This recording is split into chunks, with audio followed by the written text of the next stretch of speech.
کرام اجمعین صلاۃ و سلام علیک یا رسول اللہ۔ دراصل بات یہ ہے، جن لوگوں نے دینی تعلیم حاصل کی وہ دنیاوی تعلیم کو کبھی کبھی شجر ممنوع سمجھنے لگے، سیاست کو، ریاست کو، تجارت کو۔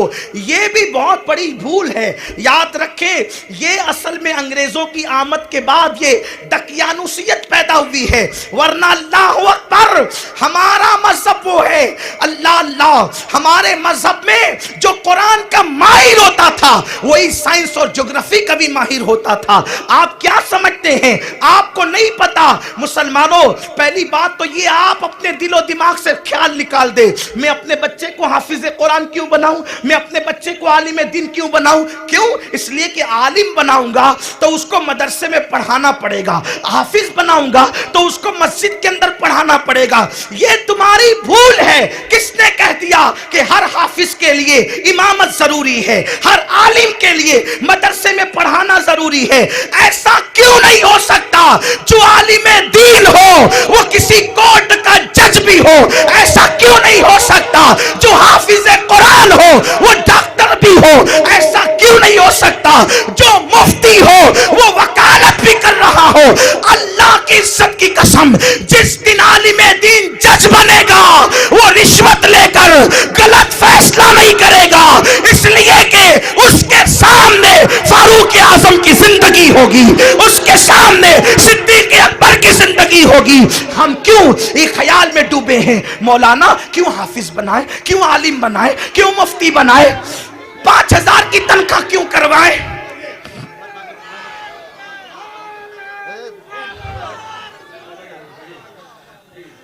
توجہ کر لیں، دھیان دے میری بات پر۔ میرے آقا علیہ السلام کے دیوانوں، آؤ میں تمہیں ایک جج سے تصورات کی دنیا میں ملاتا ہوں۔